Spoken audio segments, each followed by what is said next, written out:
கீர்த்தி சுரேஷ் ஒரு படம் ஒண்ணு நடிச்சு அமேசான் பிரைம்ல ரிலீஸ் ஆயிருக்கு.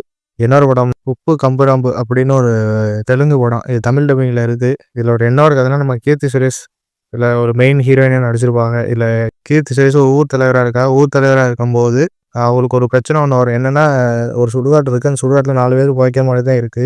அதுக்கப்புறம் அவங்களுக்கு வந்து இடமே கிடையாது. இத பார்த்து நம்ம கீர்த்தி சுரேஷ் இந்த பிரச்சனைய எப்படியாச்சும் நம்ம முடிக்கணும் அப்படின்னு சொல்லிட்டு நம்ம கீர்த்தி சுரேஷ் ரொம்ப பாடுபடுறா. ஆனா கடைசியில பார்த்தா எல்லா பிரச்சனையும் சால்வ் பண்ற மாரி ஒரு விஷயத்த கொண்டு வந்துர்றா. குலுக்கல் முறையில ஒரு 4 பேர் இருக்காங்க. அவங்களுக்கு வந்து அந்த இடம் அப்படின்னு கிட்டத்தட்ட ஒரு 5, 6 வருஷத்துக்கு அப்புறம் அந்த இடம் அவளுது அப்படின்னு சொல்லிட்டு கீர்த்தி சுரேஷ் ஒண்ணு போடுறான். ஆனா அடுத்த நாளே கள்ளச்சாராயம் குடிச்சு ஒரு 4 பேர் இறந்துறானுங்க. சுடுகாட்டுல இன்னும் புதைக்கிறதுக்கு ஆளு கிடையாதுன்னு சொல்லிட்டு நம்ம கீர்த்தி சுரேஷ் என்னென்னலாம் பண்ணா அப்படின்னு ஒரு கான்செப்ட்ட போட்டு அந்த ஒரு படத்த எடுத்து வச்சிருக்கானுங்க. எப்படி சொல்றது? ஒரு மேலோட்டமா ஒரு கதை மாரி தான் இருக்கு. ஆனா நம்ம படம் பார்க்கறது ஒரு காமெடி ட்ராமா மாரி கொண்டு போயிருப்பானுங்க. ஆனா காமெடி கிட்டத்தட்ட ஒரு ஒரு 2, 3 இடத்துல தான் ஒர்க் ஆகுற மாரி இருக்கு. மிச்ச இடத்துல எல்லாமே போரிங்கா போற மாரி தான் இருக்கு.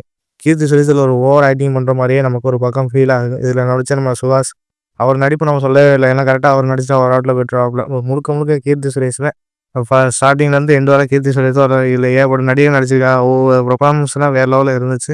படம் கிட்டத்தட்ட ஒரு 2 மணி நேரம் இருக்கு. படத்த இப்படி ஒரு கதையே ஒரு 1 1/2 மணி நேரத்துல முடிச்சிடலாமே அப்படின்னு நமக்கே தோணும். என்னடா இவ்வளோ நேரம் வளவளன்னு இழுத்துட்டு போறாய்ங்க அப்படின்னு நமக்கே தோணுச்சு.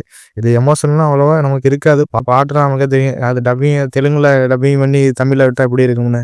எப்படி இருக்குங்க? ஒரு மாரியா தானே இருக்குங்க. அதே மாரி தான் இதுலயும் போட்டிருந்தாய்ங்க. அதனால இந்த ஒரு படத்த சசின்னு ஒரு டைரக்டர் எடுத்திருக்காப்ல. கண்டிப்பா அவருக்கு வாழ்த்து தெரிவிக்கணும். ஏன்னா ரைட்டிங்ல இருந்து எல்லாமே சூப்பரா இருக்கு. டயலாக் ரைட்டிங்ல இருந்து எல்லாமே ஒரு புது வித்தியாசம் மாரியே தான் இருக்கு. படம் பார்க்கும்போது நமக்கே தெரியும். இது ஃபேமிலியோட ஒன் டைம் வாட்ச் பண்ணி பார்க்குற மாரி தான் இருக்குங்க. வேற சொல்றதுக்கு எதுவுமே இல்ல.